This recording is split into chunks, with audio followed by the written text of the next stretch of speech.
And we have seen our next guest's incredible talent on our Christmas tree year after year. But today, she is here showing us her talents in the kitchen with her sweet potato pie recipe. And she is joining us from her home in Kansas City.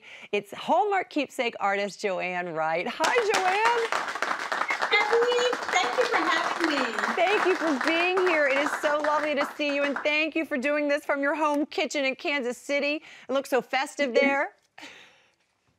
It's really beautiful. Now, listen, nothing says tradition more than hanging up your gorgeous ornaments year after year. And I know so many of our viewers have your ornaments. But this pie is a bit of a new tradition in your home this holiday season. Tell us about it. It is. So I recently got married, and this is my mother-in-law's recipe, Dr. Joanne Wright, better known as Mimi. And she has been making this for years, and it's been a tradition with her family for a long time. And so I am, faced with the challenge of nailing this recipe down so that I can help her continue the tradition. That's right. And what a beautiful tradition is, and a delicious one at that. So it is sweet potato pie, so I'm going to go out on a limb here and say it starts with some sweet potatoes, right? That's right. So we've got about 4 cups of mashed sweet potatoes in the bowl to start us off with. Okay. And what else is in there? We're going to add the sugars. So we'll get this beater going. Okay. And we'll start adding our sugars, which is 3/4 packed light brown sugar and 1 cup of white sugar. Okay, we have already combined my sugar in here, I believe, and some cream and some eggs. Is that also in here? Oh, good, good, good. Okay, well then I'm going to. That's right. So you've got the eggs. We have a stick of butter that's been at room temperature. We have 3 eggs that have also been at room temperature, beaten light and fluffy, and we have the creams. And the creams are the real important part of this recipe because it's what's going to make it light and smooth. Ooh, yummy. We've got so we've got 1 cup of half and half.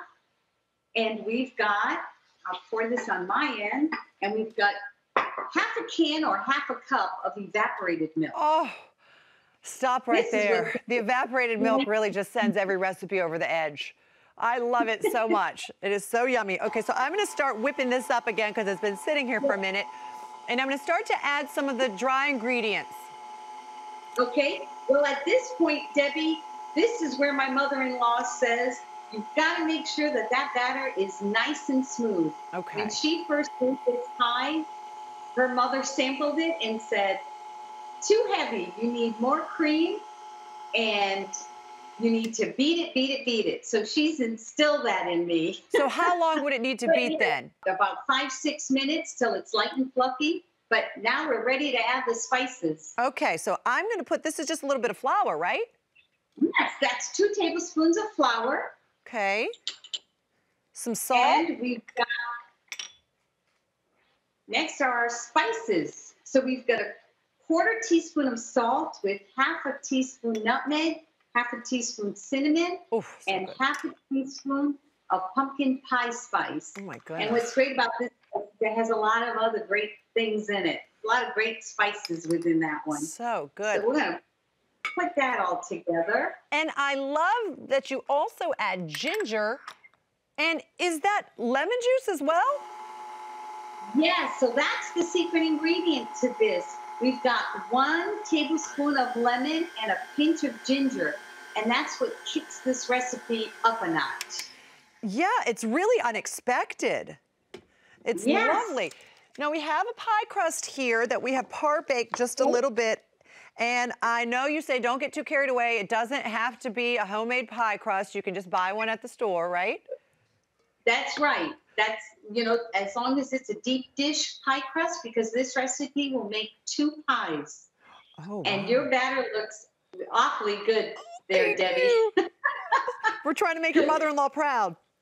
Oh, I know. You're doing a great job.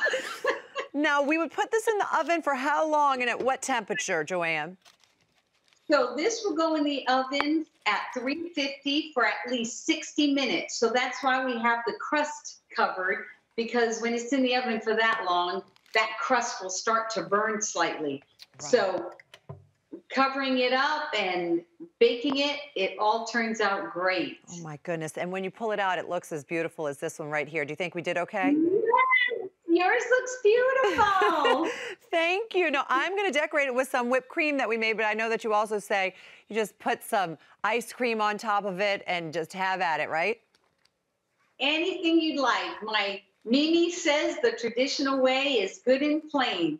And so that's probably what I'll do here is while you're decorating yours, I'll cut into mine and enjoy nice a piece. And while you're doing that, Joanne, I would love to talk about all of your brand new ornaments. You actually have 19 ornaments coming out this year, which is amazing. My goodness, you must have been super busy throughout the year. And I know asking which one are your favorites is probably a little difficult because I know that you probably love each and every one of them a little differently. But if you had to pick just a few, what would you say are your favorites that maybe have some special meaning to you? No, it's like picking your favorite child, but let's see what we can do. I have to say my nostalgic Santa because he especially has been getting a lot of great feedback. And gosh, he has a retro field, which is right in trend right now. And I like that he brings back a lot of nostalgia and great Christmas memories for me growing up. Yeah, and for everybody, I think that's really important right now. And I would like to say, you know, one of my favorites this year is this beautiful angel with the butterflies. Tell us about her. Thank you.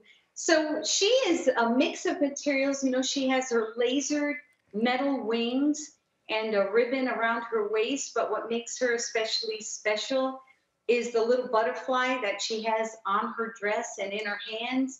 And those represent hope and renewal.